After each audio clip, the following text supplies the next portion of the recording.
오늘 하나님의 말씀은 신명기 12장을 찾겠습니다. 신명기 12장입니다.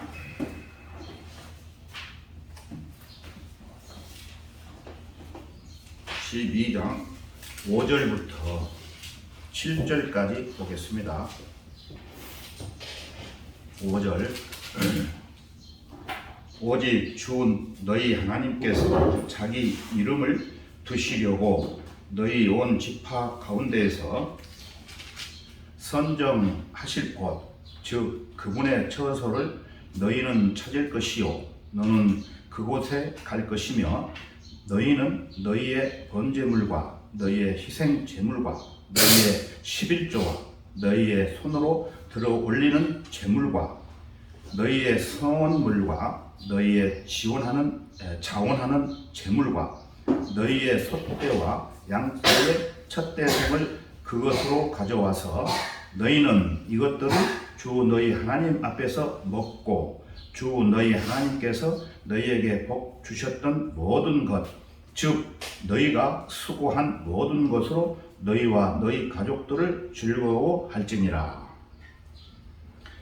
오늘 설교 제목은 11조와 헌금에 대한 성경적인 원칙을 살펴보려고 합니다. 11조는 무엇인가? 구약에서 유대인들은 그 율법에 의해 수입의 일정한 부분을 드리도록 되어 있습니다. 11조는 한 사람의 수입의 10분의 1을 의미하는 것이고 그 외에도 유대인들은 하나님을 섬기기 위한 다양한 일을 위해 자원하여 드리는 예물을 드렸는데 그렇게 함으로써 그들이 바친 것은 실제로 10%가 넘었습니다. 요즘 교회를 다니는 많은 사람들이 질문하기를 11조는 구약 시대에 유대인들이 율법에 따라 바치던 의식이 아닌가요? 그렇게 질문을 하죠. 그런데 왜 신약교회 시대에 사는 우리가 왜 근거도 없는 11조를 내야 하나요? 이러한 질문을 많이 합니다. 이러한 질문에 대해서 강단에서 설교하는 자들의 답변을 들어보면 구구각색입니다. 11조의 의미를 알지 못하면서 11조 폐기론을 주장하는 자들이 있습니다. 그들은 11조를 율법 아래에서 지켜온 규례로만 알고 있습니다. 한정하고 있습니다. 그런 자들은 구약 성경을 잘 알지 못할 뿐만 아니라 신약 성경조차 제대로 알지 못하는 자들입니다. 하나님께서는 성경을 올바로 나누어 공부하라고 하셨지 믿고 싶은 부분만 골라서 믿으라고 하시지 않았습니다. 성경에 기록된 모든 말씀은 그리스도인들의 영적 생활을 위한 실제적인 지침이요 교훈입니다. 우리 다 같이 로마서 15장을 찾아보겠습니다. 로마서 15장입니다.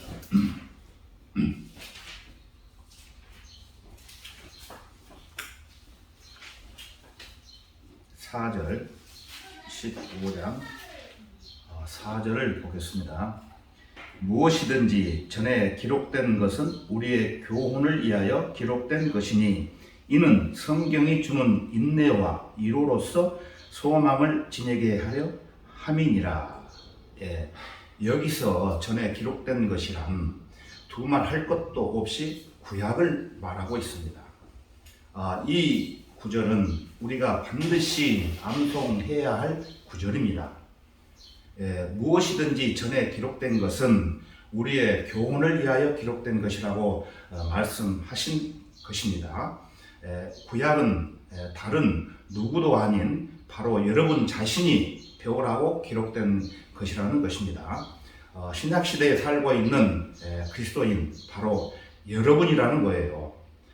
구약 성경은 현재 우리에게 교훈이 되기 때문에 살펴보는 것입니다. 교훈이 아니면 구약에 나오는 11조를 알아볼 필요가 없겠죠. 그렇기 때문에 로마서 15장 4절에 무엇이든지 전에 기록된 것은 우리의 교훈을 위하여 기록된 것이니 이는 성경이 주는 인내와 이로로서 소망을 지니게 하려 함이니라고 말씀하신 겁니다. 자, 그러면은 전에 기록된 구약 성경에 나오는 11절을 살펴보겠습니다. 11조의 유래에 대해서 먼저 보겠습니다. 11조가 율법 시대에만 국한된 것이 아니란 점을 여러분들이 명확히 알아야 합니다.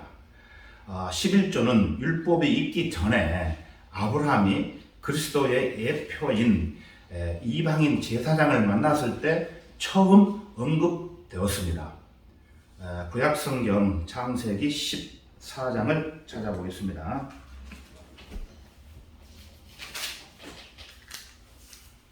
창세기 14장 18절에서 20절을 보겠습니다. 18절 살렘 왕 멜기세덱이 빵과 포도주를 가지고 나왔으니 그는 지극히 높으신 하나님의 제사장이었더라. 그가 아브람을 축복하며 말하기를 하늘과 땅의 소유주이신 지극히 높으신 하나님의 아브람을 복 주시옵소서. 너희 온수들을 내 손에 넘겨주신 지극히 높으신 하나님을 송축하라 하니 아브람이 모든 것의 11조를 그에게 드리더라. 아브람은 율법 이전에 이방인 제사장인 살렘 왕 멜기세덱에게 11조를 바쳤습니다. 그러면 이 멜기세덱은 어떤 인물인지 신약성경 히브리서 7장을 찾아보겠습니다.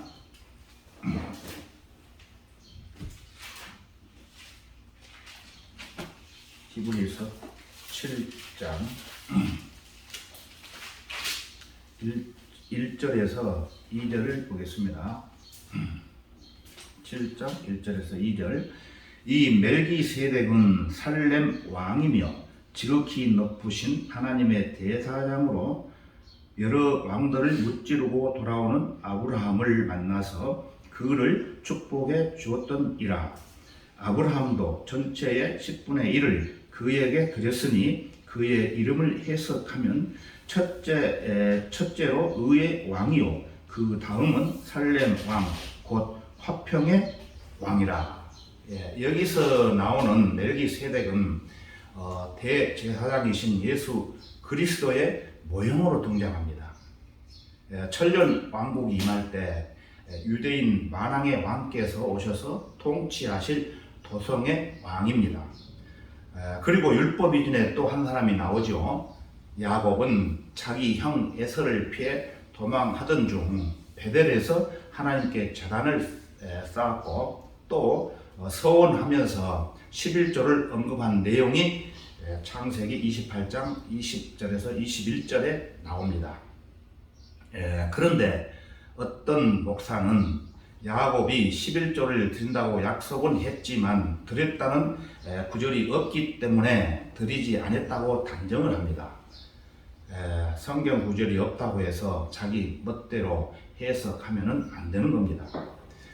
야곱의 생애를 살펴봐야 되는 것입니다. 시간 관계상 이 정도로만 말씀드리고 이제 율법 시대 때 언급한 11조에 대해서 살펴보겠습니다. 제일 먼저 언급한 11조는 레위기 27장에 나옵니다.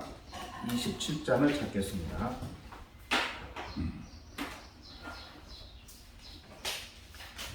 레위기 27장 30절입니다.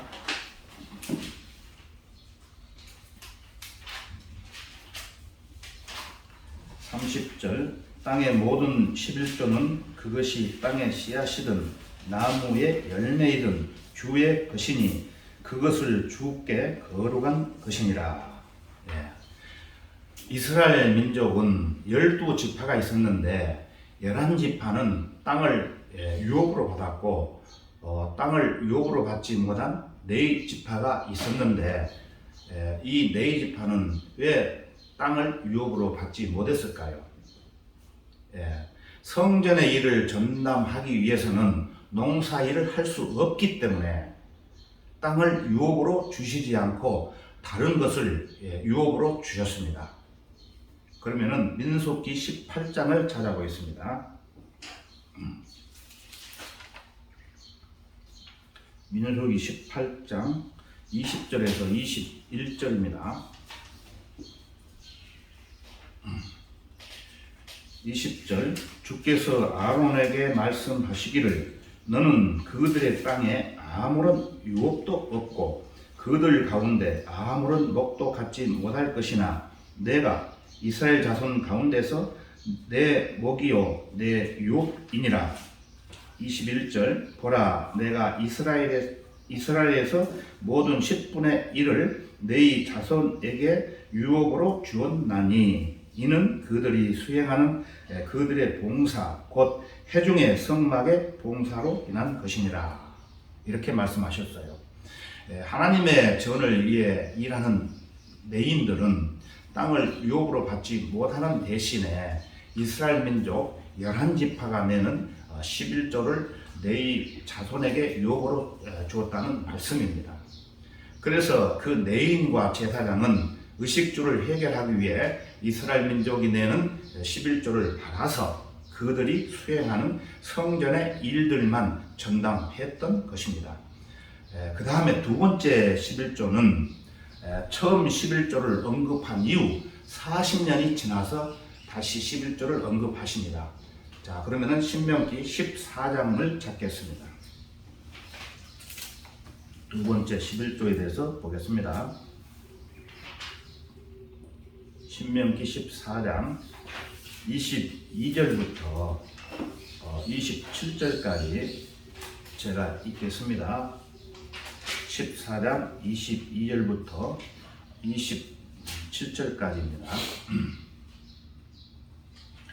너는 마땅히 해마다 밭에서 나는 내 씨의 모든 소산에서 11조를 바칠 것이며 너는 주 너희 하나님 앞에서 내 곡식과 내 포도주와 내 기름의 11조와 내 솥대와 내 양떼 첫대생들을 그분께서 자기의 이름을 두시려고 선정하실 곳에서 먹을지니라. 그리하여 너는 주 너희 하나님을 두려워하는 것을 항상 배울지니라.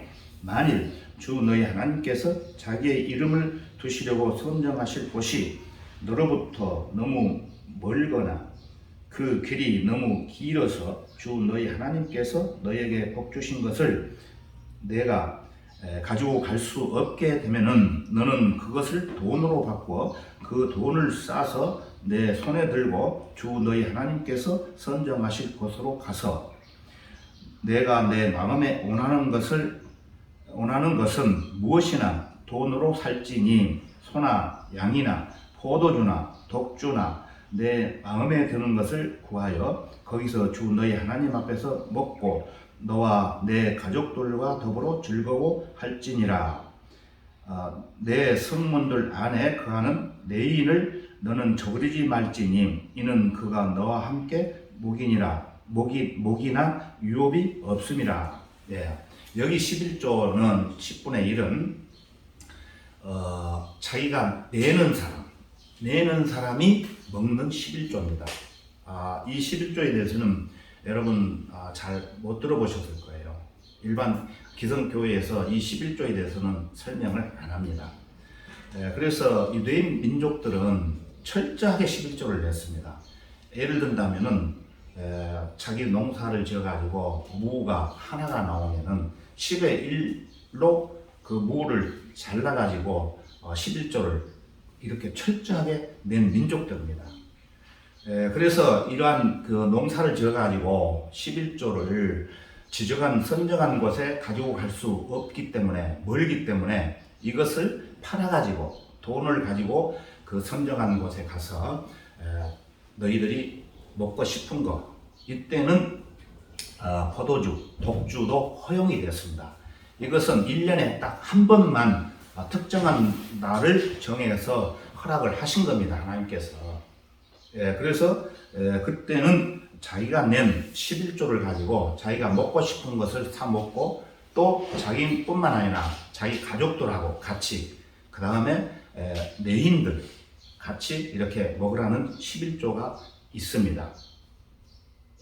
그래서 이때는 상당히 멋진 하나님이시라고 하는 사람들이 많이 있었겠죠. 그런데 이것을 요즘 와가지고 이렇게 얘기했으니까 11조를 우리가 11조로 내서 독주나 포도주를 사 먹어도 맛있는 거 사 먹고 놀아도 된다라고 얘기를 하면은 이거 큰일 납니다. 그래서 이 성경을 볼 때는 그때 상황에 따라서 잘 설명해 놓은 내용을 이해를 잘 하셔야 됩니다. 그래서 이 11조라는 것은 그 당시 때에 이렇게 10분의 1, 10%를 자기가 내서 자기 가족과 함께 즐겁게 먹으라는 그 11조가 이 두 번째 11조가 되겠습니다. 그러면은 세 번째 11조를 보겠습니다. 세 번째 11조는 28절부터 29절까지인데요. 제가 읽겠습니다. 28절 내 3년 끝에 너는 내 소산에서 모든 11조를 내어 내 성문들 안에 쌓아두어 내인과 그는 너와 함께 목이나 유업이 없으니 내 성문들 안에 거하는 타국인과 아비 없는 자와 가부가 와서 먹고 배부르게 할지니 그리함으로 주 너희 하나님께서 내가 하는 내 손의 모든 일에서 너에게 복을 주시리라 이렇게 말씀하셨는데요. 여기서 말하는 11조는 3년에 한 번씩 내서 창고에 모아두었다가 땅을 유업으로 받지 못한 내인과 또 타국인과 고아와 과부를 위해서 사용하라고 말씀하셨습니다. 그래서 3년에 한 번 내니까 1년으로 계산하면은 몇 프로가 됩니까? 3.3%가 되지요. 그러면은 이스라엘 백성이 내는 11조는 총 몇 프로가 되죠? 10%가 아니고 첫째는 땅을 유업으로 받지 못한 내인들과 제사장들에게 바치는 11조가 있죠. 10%. 그 다음에 두 번째는 11조를 내는 자기 본인과 자기 가족들이 먹는 10%가 있죠. 그러면 20%죠. 세 번째, 3년에 한 번씩 내는 타국인과 고아와 가부들을 위해 내는 3.3%. 그래서 총 23.3%를 이스라엘 민족들이 11조로 드렸던 것입니다. 그런데 이 11조를 제대로 드리지 않음으로 인해 하나님의 전을 보살피는 내인들을 생계가 어려워서 이 내인들은 생계가 어려워서 도망갔다는 말씀이 느헤미야 13장에 나옵니다. 자, 그러면 느헤미야 13장을 찾겠습니다.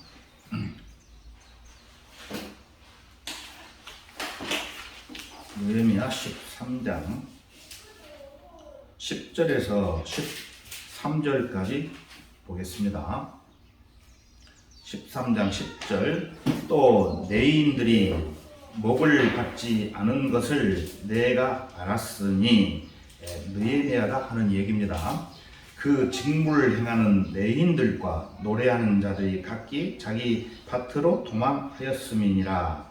그때 내가 치리자들과 다투어 말하기를 어찌하여 하나님의 전이 버려졌느냐 하고 내 사람들을 함께 모아 그들의 자리에 세우니라. 그러자 온 유다가 곡식과 새 포도주와 기름의 11조를 가져와서 보물 창고에 드리더라. 질책을 받고 보물 창고에 드렸던 것입니다. 13절 또 내가 제사장 셀레마야, 서기관, 사독과 내인 프라다야와 그들 다음으로 마타나야의 손자 삭불의 아들 하난을 재무를 감독하는 재무관으로 삼았으니 이는 그들이 신실한 자들로 여겨졌음이라. 그들의 직분은 그들의 형제들에게 분배하는 것이었더라. 이렇게 이제 말씀을 하셨는데 내인들이 하나님의 전에서 수행하는 그들의 봉사 곧 성막의 봉사를 할 수 있도록 요즘으로 말하면 교회 직분을 맡은 자들입니다. 그래서 유대인들이 11조를 내서 합당한 물질적인 필요들을 지원해 줘야 되는데 그렇지 않았던 것입니다. 그렇지 않은 결과로 내인들은 자기 생계를 유지하기 위해서 할 수 없이 각자 밭으로 가서 일을 하면서 먹고 살았던 것입니다. 이러한 일이 벌어진 것은 돈으로 그 사역을 지원하는 사람이 아무도 그 당시에 없었던 것입니다. 그래서 느헤미야는 12절에서 13절을 보신 바와 같이 몇몇의 정직한 사람들을 세워가지고 헌금을 맡게 함으로써 목사의 생계 문제를 해결했던 것입니다. 그 당시 제사장이죠. 자, 그러면은 앞에서 보신 바와 같이 로마서 15장 4절의 말씀이 여러분들 기억나십니까? 그 말씀은 제가 말씀을 드리면은 무엇이든지 전에 기록된 것은 우리의 교훈을 위하여 기록된 것이므로 다른 사람이 아닌 바로 여러분 자신이 배워야 된다고 말씀을 드렸지요. 그래서 이 구약의 상황에 관한 직접적인 내용을 바울은 어떻게 해석하고 적용하는지를 한번 살펴보겠습니다. 고린도전서 9장을 찾아보겠습니다. 고린도전서 9장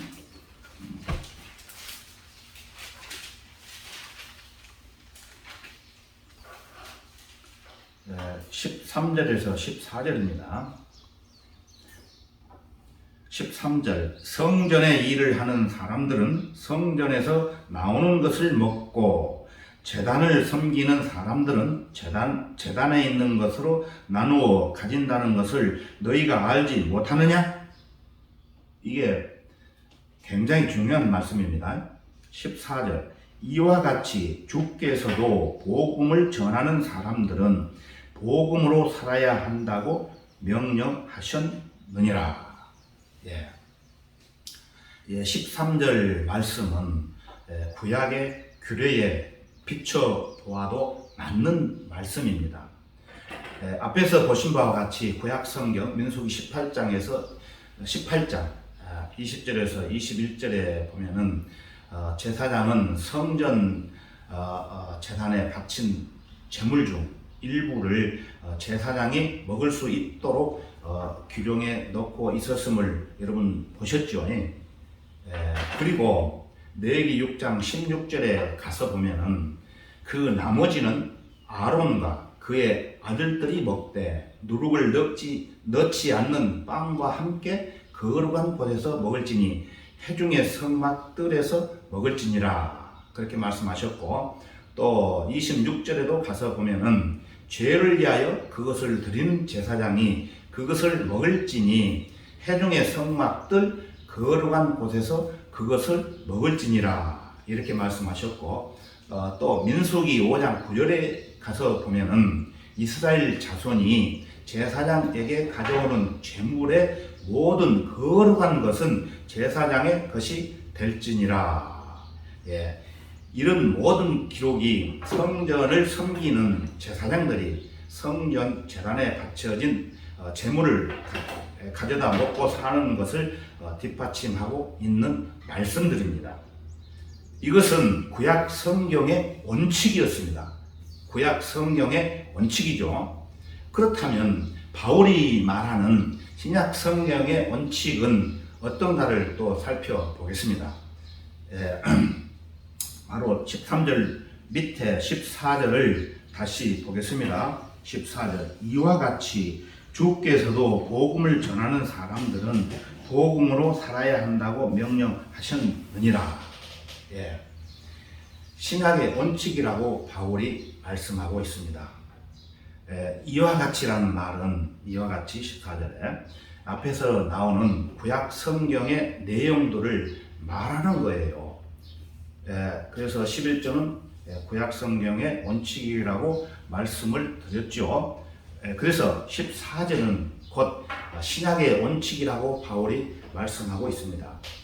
신약 시대의 사역자들은 복음을 전하는 사람들입니다. 복음을 전하는 사람들입니다. 그들은 복음을 전하는 사람이기에 그 복음으로 먹고 살아야 한다는 것이 하나님의 명령이라는 것입니다. 좀 더 구체적으로 살펴보겠습니다. 7절, 여러분들 7절 보시면은 5장 7절, 누가 어느 때라도 자기 비용으로 전쟁에 나가겠느냐? 누가 포도원을 만들고 그 열매를 먹지 아니하겠느냐? 누가 양떼를 치고 그 양떼의 젖을 먹지 아니하겠느냐? 이 말씀은 사도들로서 별도의 생업을 갖고 있지 않는 복음을 전파하는 사역자에게만 종사하면서 성도들이 내는 돈으로 생활할 수 있는 권리를 갖고 있었던 것은 전쟁에 나가 싸우는 병사들이 다른 일을 하지 않고도 먹고 사는 문제를 걱정할 필요가 없는 것이나 마찬가지라는 설명입니다. 이 세상에 그 어떤 나라가 군인들이 자기 돈으로 먹고 살면서 전쟁터에 나가서 싸울 수 있다는 말이냐? 군인은 나라가 먹여 살리는 것이다. 또 포도원을 경작하는 사람은 자신의 포도원에서 나는 열매를 먹을 수 있는 권리가 있고, 또 양떼를 치는 사람은 자신의 양떼에서 나오는 젖을 마음대로 먹을 자격이 있는 사람이다.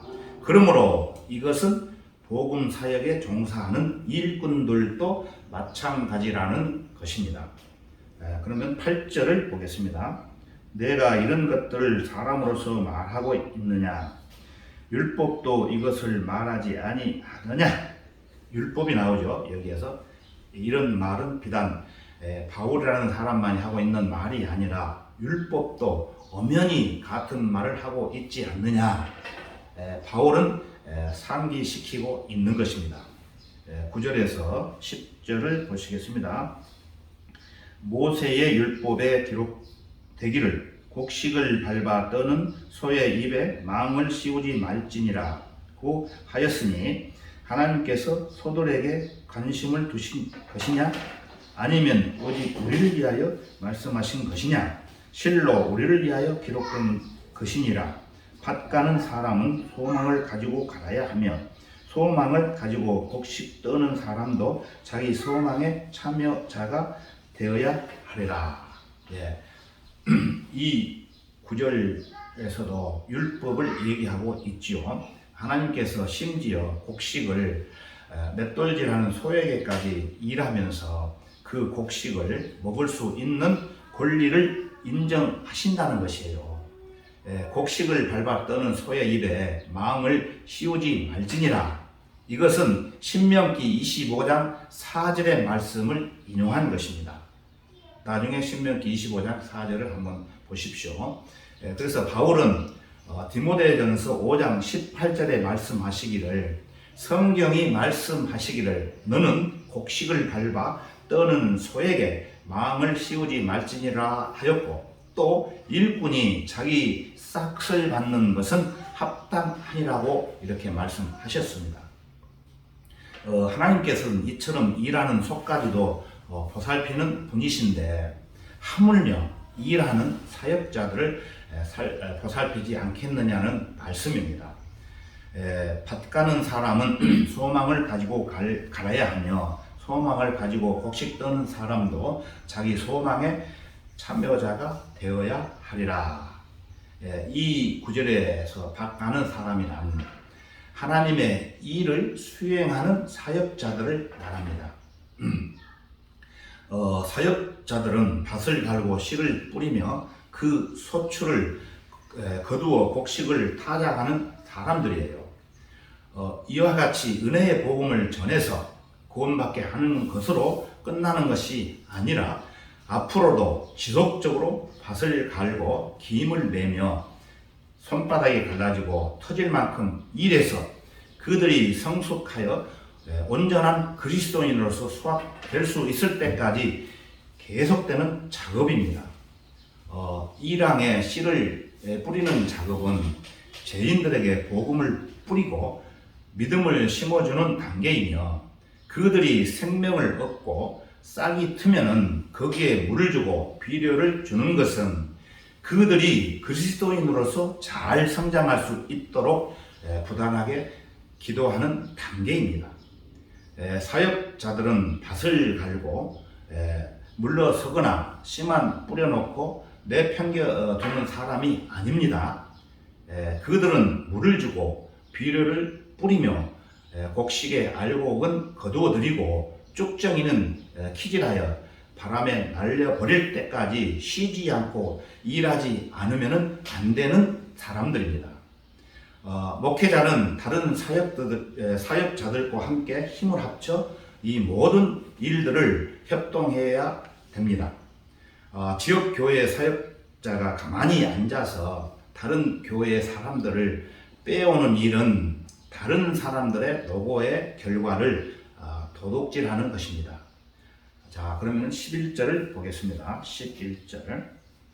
만일 우리가 너희에게 영적인 것들을 뿌렸다면 우리가 너희의 물질적인 것을 거둔다 해서 그것이 대단한 일이겠느냐. 이처럼 사역자들은 영적인 농사를 짓는 사람들입니다. 그리고 영적인 열매를 거두는 사람들입니다. 이렇게 영적인 농사를 짓는 사역자들이 생활을 영위하기 위해서 물질적인 것을 거둔다고 해서 그것이 대단한 일이겠느냐라고 바울이 묻고 있는 것입니다. 지역 교회 내에서 성도들의 영적인 성장을 위하여 하나님의 말씀을 먹여주는 사역자들이 생활할 수 있도록 하는 것은 성도들의 모두의 당연한 의무입니다. 그리고 사역자들이 이처럼 생활을 영위할 수 있도록 하는 데에는 어느 한 사람의 물질적인 후원으로만 되는 것도 아니고 어떤 교회에서는 돈 많은 장로가 사역자 한 사람을 목회자로 이촉해 놓고 먹고 사는 문제는 내가 혼자 책임질 테니 그런 것은 걱정 말고 설교나 잘하시오 하고 말을 한다고 한다면은 그 사람은 내가 죽거나 사업이 쫄딱 망해버리면은 당신도 목사 일을 그만두시오라고 인간이 미리 명령해 놓은 것과 다를 바 없는 것입니다. 목사를 불러내시고 그를 세워 목회를 맡기시며 그를 먹여 살리시는 분은 오직 하나님이십니다. 또 어떤 이유로든 그가 목회에서 손을 떼야만 하게 될 때 그렇게 하도록 결정하시는 분도 오직 하나님 뿐이십니다. 이런 일은 결코 어떤 특정인 한 사람이 결정을 하고 그 사람이 자기 마음에 들지 않는다고 해서 함부로 모함을 하고 좌지우지할 수 있는 일이 아니라는 것을 철저히 알아야 됩니다. 자, 그러면 12절을 보시겠습니다. 12절. 다른 사람들은 너희에 대한 이 권리에 참여하는데 하물며 우리들이랴. 그러나 우리가 이 권리를 사용하지 아니하고 모든 것을 참는 것은 우리가 그리스도의 복음을 방해하지 아니하려는 것이라.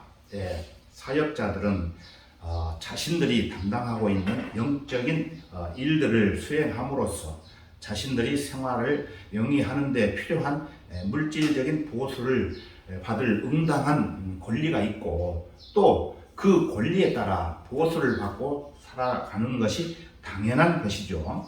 따라서 한 지역 교회의 성도들이 사역자들을 먹여 살린다고 해서 무슨 대단한 일을 하고 있다고 생각하면 안 되겠죠.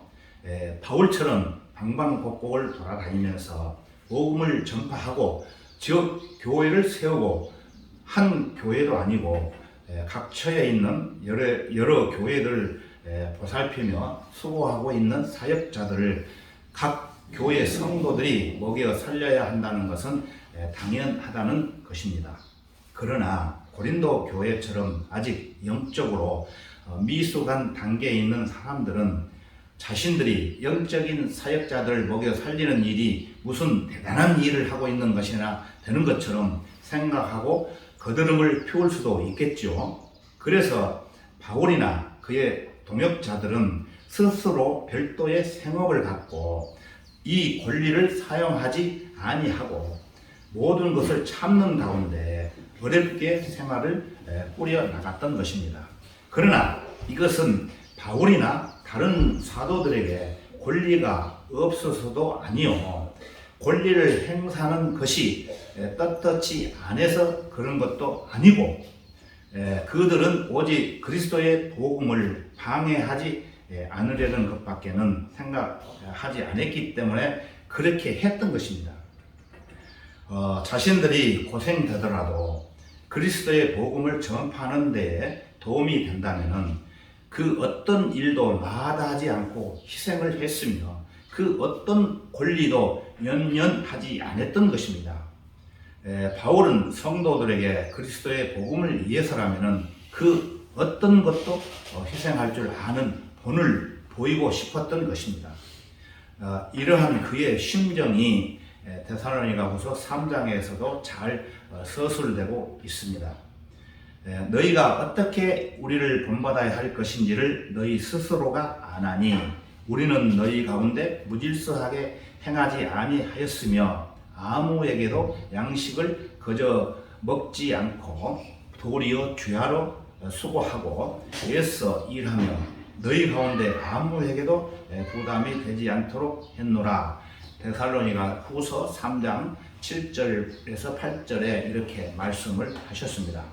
그러나 바울은 그리스도의 복음에 행여나 방해가 될까봐 이 원칙마저도 구태여 주장하지 않고 외적인 선택을 했던 것입니다. 자, 그러면은 15절을 보겠습니다. 15절, 그러나 내가 이런 것을 하나도 사용하지 아니하였으며 또 이런 일을 기록한 것은 나에게 그렇게 해달라는 것이 아니니 누군가 나의 자랑함을 헛되게 하느니라. 차라리 죽는 것이 더 나으리라.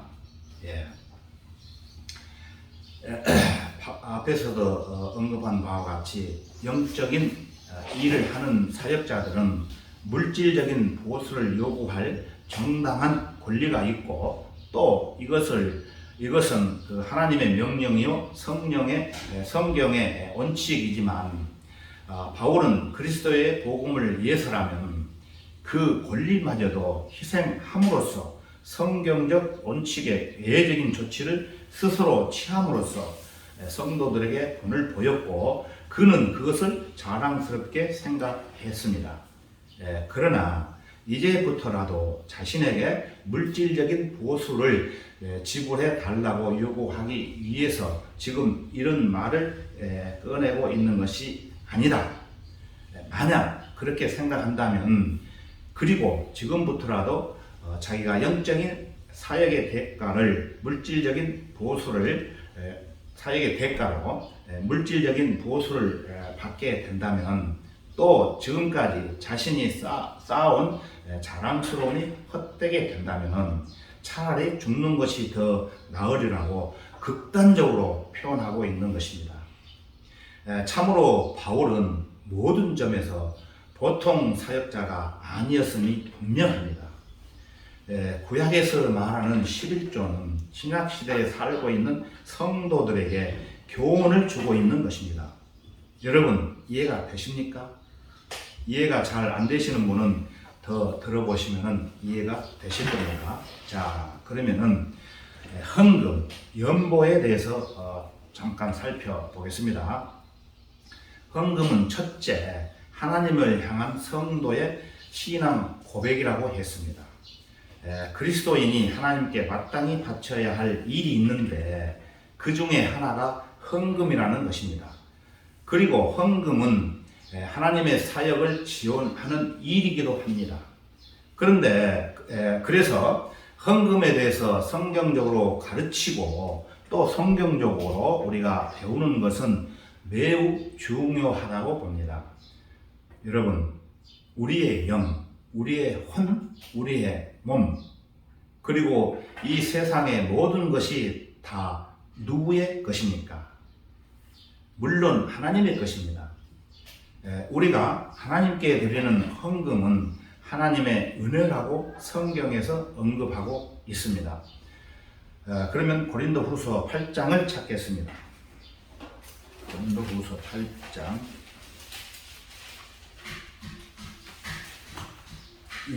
1절에서 2절입니다. 8장 1절에서 2절. 형제들아, 우리는 마케도니아 교회들에게 주신 하나님의 은혜를 너희에게 알게 하노라. 큰 환난의 시련 가운데서도 그들의 기쁨이 넘치고 그들의 심한 궁핍에도 풍부한 연보를 넘치게 하였느니라. 먼저 여기 보시면 은혜가 나오죠. 하나님께 바치는 연보, 물질을 드리는 이 부분을 은혜라고 표현하고, 이 은혜는 하나님이 주시는 능력이기도 합니다. 그래서 환난의 시련과 심한 궁핍에도 그들의 기쁨이 넘치고 풍성한 연보를 넘치게 했다는 말씀입니다. 은혜 가운데서. 자, 그러면 5절을 보시겠습니다. 5절. 그들이 이것을 행하였으니 우리가 바라던 대로만이 아니라 먼저 자신들을 주께 드리고 또 하나님의 뜻에 따라 우리에게 이 은혜를 준 것이라. 5절. 마케도니아인들은 하나님의 뜻에 따라 먼저 무엇을 드렸습니까? 자신을 주께 드린다고 했습니다. 이게 바로 헌신입니다. 헌신. 몸을 먼저 드리고 나서 물질을 드리는 것입니다. 예수님께서 우리를 위해서 자신의 몸을 주셨지 않습니까? 우리의 죄 때문에 몸값을 치러 주셨습니다. 자, 그러면은 12절을 보시겠습니다.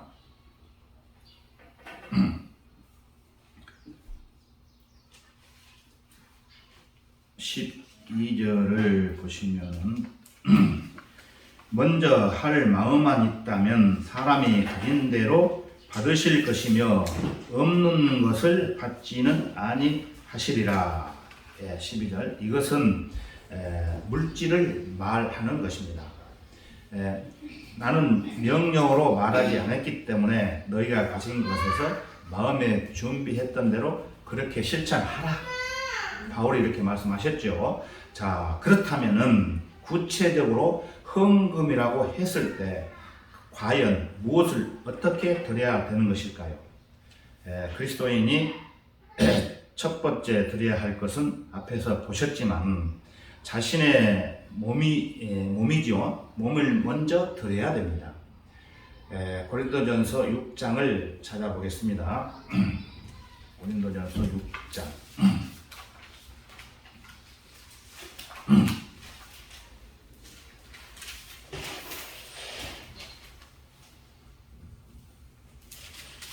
6장 19절에서 20절입니다. 19절에서 20절. 또한 너희 몸은 너희가 하나님으로부터 받은 바 너희 안에 계신 성령의 전인 것을 알지 못하느냐. 너희는 너희 자신의 것이 아니니라. 너희는 값을 치르고 산 것이니 그러므로 하나님의 것인 너희 몸과 너희 영으로 하나님께 영광을 돌리라. 여러분이 주 예수 그리스도를 믿고 그분을 구주로 영접하고 거듭나는 순간 성령님께서 여러분의 몸 안으로 들어오셔서 그분이 거하시는 집으로 삼으셨다는 것입니다. 여러분의 몸 안으로 들어오셔가지고 자기 집으로 삼으셨다는 것입니다. 이제 여러분의 몸은 하나님께서 들어와 사시는 지극히 거룩한 몸이 되었습니다.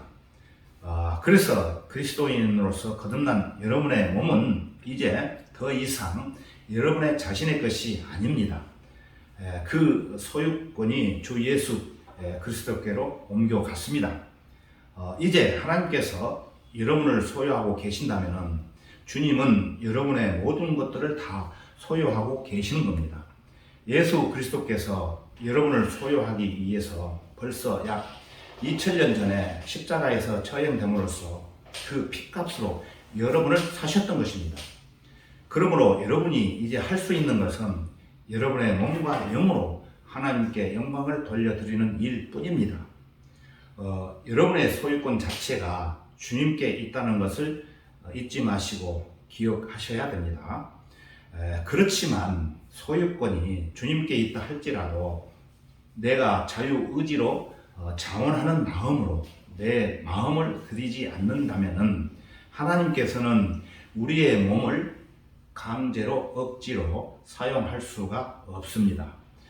그렇기 때문에 우리는 우리의 몸이 하나님의 것이라는 것을 인정하는 그 믿음 가운데서 우리의 자유의지를 가지고 믿음으로 우리의 몸을 드릴 수 있어야 됩니다. 자, 그러면은 헌금은 어디에 드려야 되는 것인가? 첫 번째, 우선적으로 바로 자신이 속한 지역 교회에 드려야 합니다. 자기 지역 교회에. 고린도전서 16장 1절에서 2절을 찾아보겠습니다.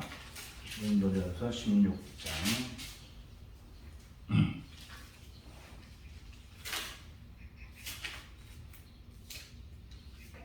16장 1절에서 2절입니다. 이제 성도를 위한 모금에 관해서는 내가 갈라디아 교회들에게 명한 것 같이 너희도 그렇게 행하라. 매주 첫날에 너희 각자가 하나님께서 번성케 하신 대로 따로 저축하여 두어서 내가 갈 때에는 모금하는 일이 없게 하라. 매주 첫날 여러분들이 매주 첫날 교회에 나와서 하나님께 예배를 드리죠. 그때 매주 첫날에 하나님께서 번성케 하신 대로 드리면 됩니다. 다른 사람들이 무엇을 어떻게 하든지 관계없이 하나님과 자기 자신과의 관계 속에서 자신에게 베풀어 주신 복에 감사하며 드리면 되는 것입니다. 자, 그러면 두 번째로 지원하는 마음으로 드려야 됩니다. 고린도후서 9장을 찾겠습니다. 고린도후서 9장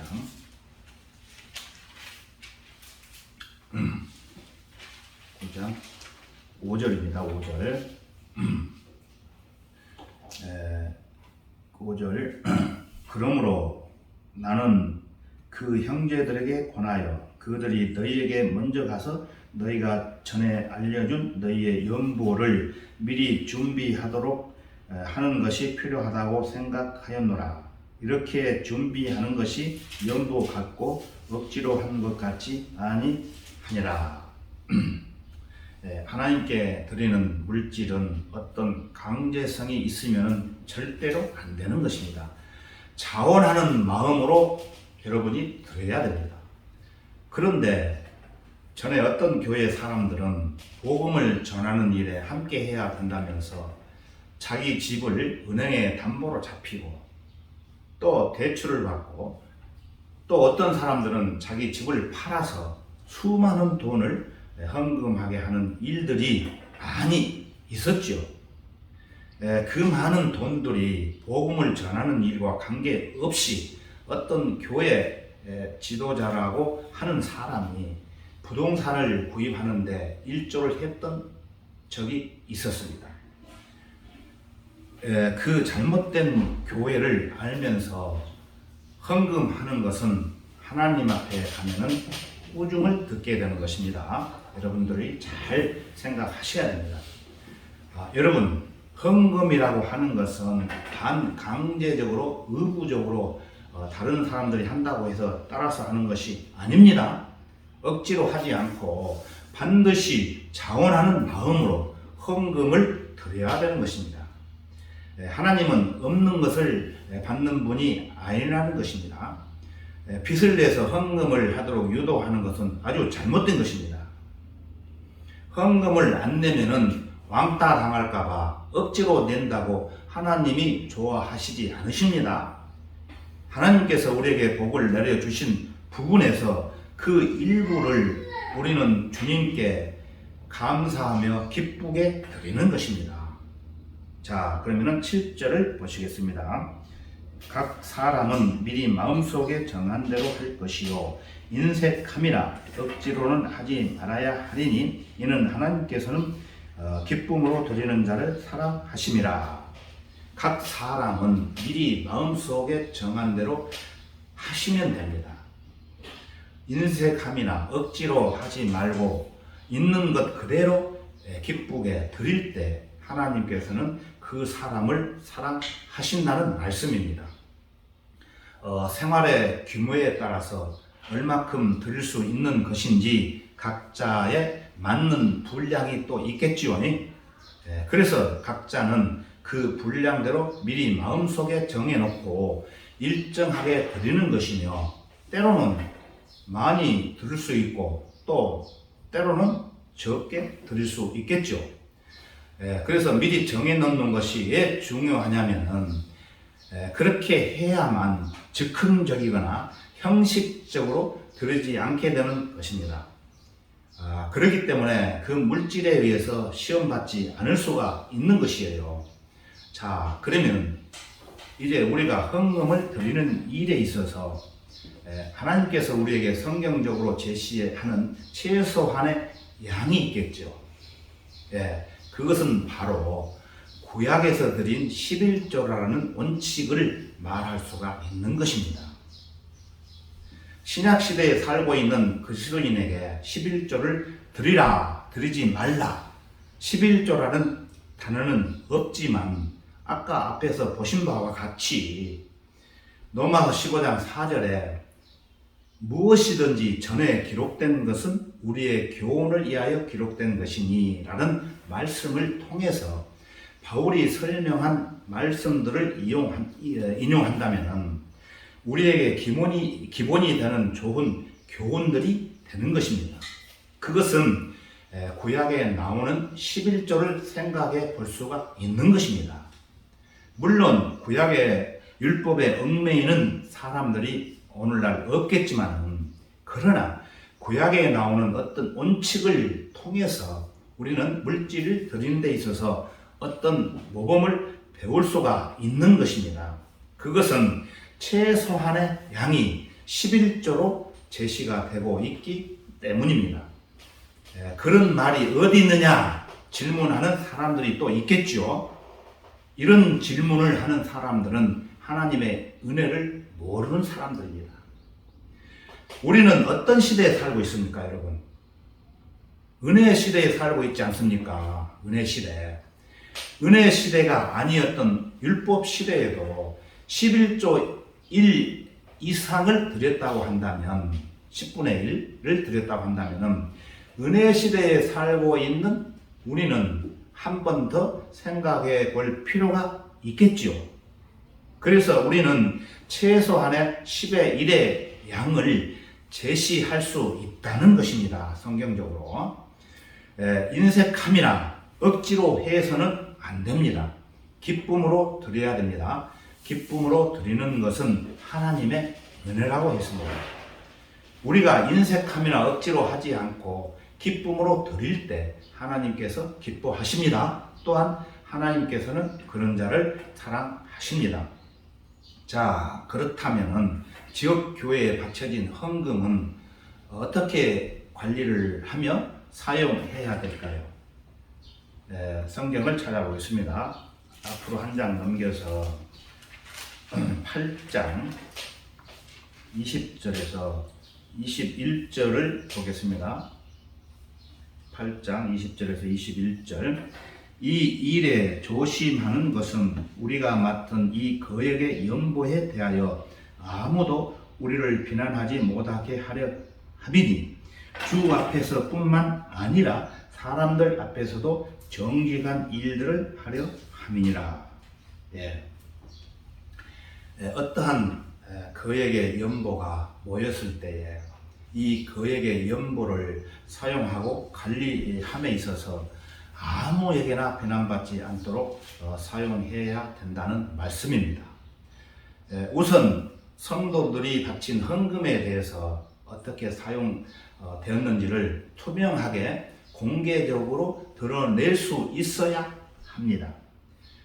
어떤 특정 일에게만 보고하고 성도들이 모른다면은 그 특정인만 부패되는 것이 아니고 그 교회 성도들도 부패가 되는 것입니다.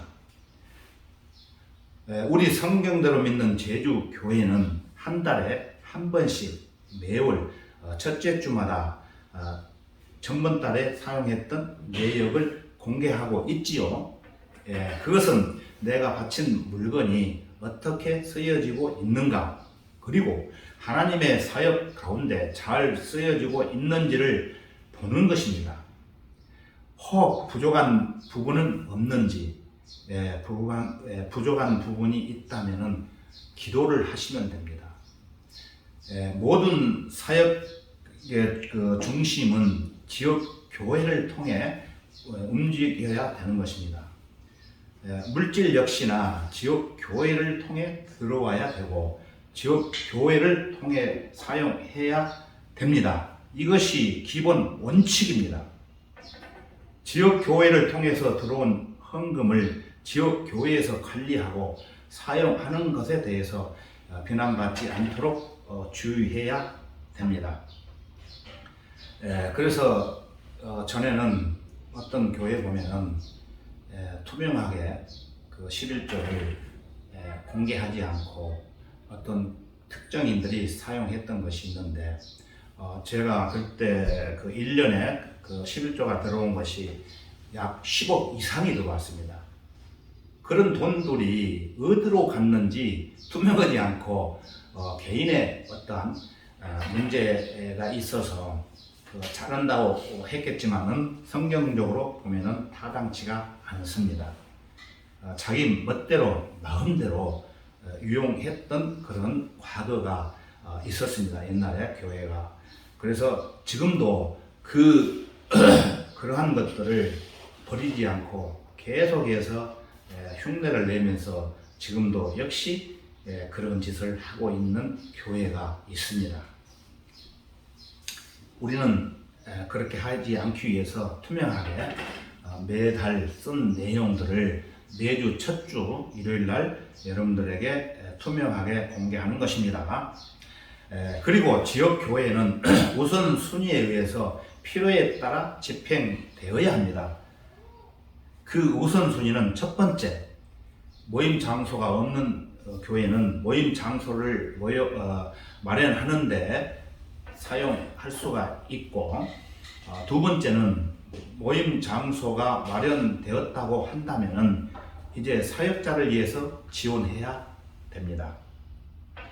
우리 이 성경대로 믿는 제주 교회는 제가 전번에 말씀드린 바와 같이 제가 말씀을 전하는 그 시간에는 저는 이 사역자로서 제가 받을 수도 있지만은 하나님께서 지금까지 저에게 축복을 해 주셔가지고 받지 않아도 전담해서 사역을 할 수가 있습니다. 여러분들 염려를 안 하셔도 되지만은 혹 제가 설교를 하지 않고 다른 사역자가 온다면은 그 사역자가 설교나 많은 봉사를 하기 위해서는 그 사람이 먹고 살 수 있도록 사도 바울이 말씀하신 것처럼 당연히 월급을 지급해야 됩니다. 그러나 그것을 지불하지 않으면은 아주 나쁜 교회가 될 수가 있습니다. 여러분들이 참고하시기 바랍니다.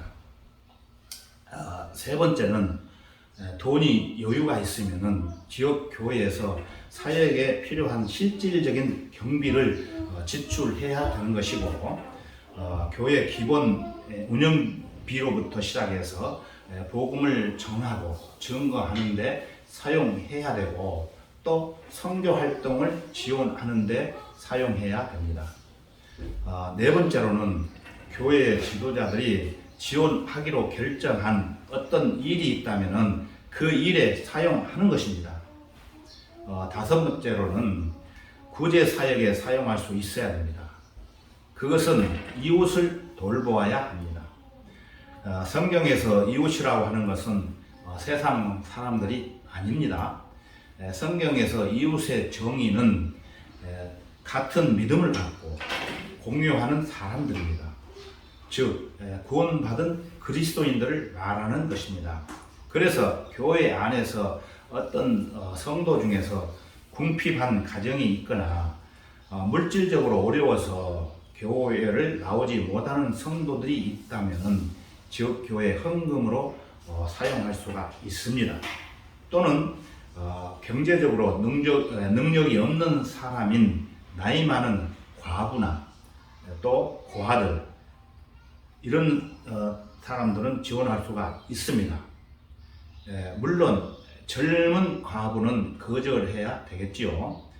일을 할 수 있기 때문입니다. 일을 할 수 있는데도 하지 않는 사람은 교회에서 지원할 수가 없습니다. 그래서 이러한 것들이 다 이루어졌다고 본다면 이 세상 사람들을 향해 복음을 위해서 지원하는 것입니다. 결론적으로 우리는 은혜로 구원을 받았습니다. 그리고 이 은혜로 모든 것을 풍성히 누릴 수 있도록 하나님께서 우리에게 계속 도와주시고 계십니다. 여러분 한번 묵상해 보시기 바랍니다. 성경대로 믿는 올바른 말씀, 또 올바른 교회, 또 건전한 생각, 또 경건한 생활, 그리고 아주 귀한 형제 자매들과 주님의 몸된 교회 안에서 진리의 말씀을 배우며 주님을 섬기며 주님과 동행하는 신앙 생활을 할 수 있다는 것이 얼마나 참으로 감사합니까? 이런 모든 것들을 여러분 어디서 발견할 수 있겠습니까? 저의 모든 삶이 항상 감사하는 마음으로 현재 살아가고 있습니다.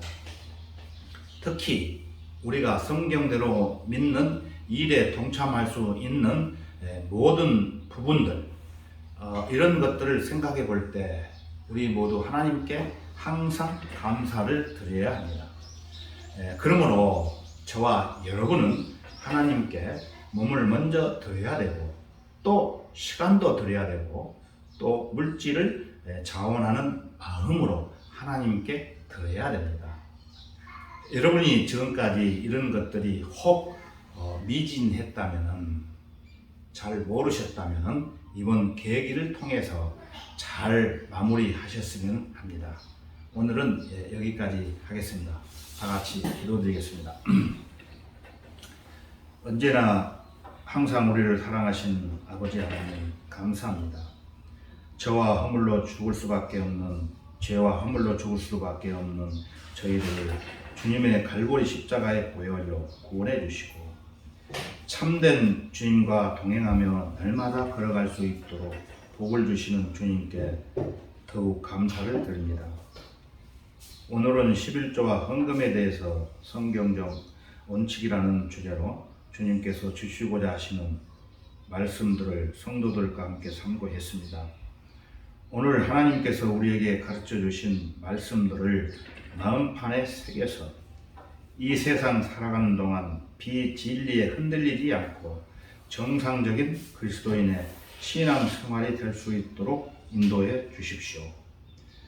또한 요즘 코로나 바이러스 질병이 더욱 극심을 부리고 있는 이때에 사랑하는 우리 성도들을 주님의 품으로 안전하게 보호해 주시기를 간절히 원하면서 주 예수 그리스도의 이름으로 기도드렸습니다. 아멘. 찬송가 한 장 부르시겠습니다.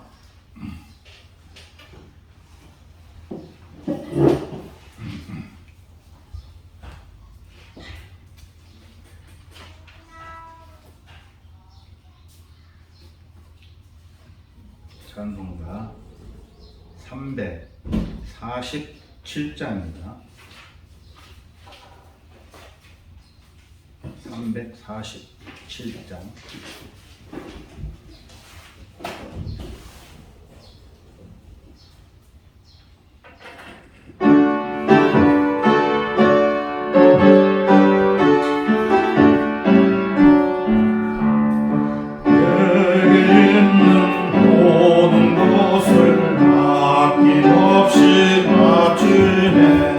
사랑하고 의지하며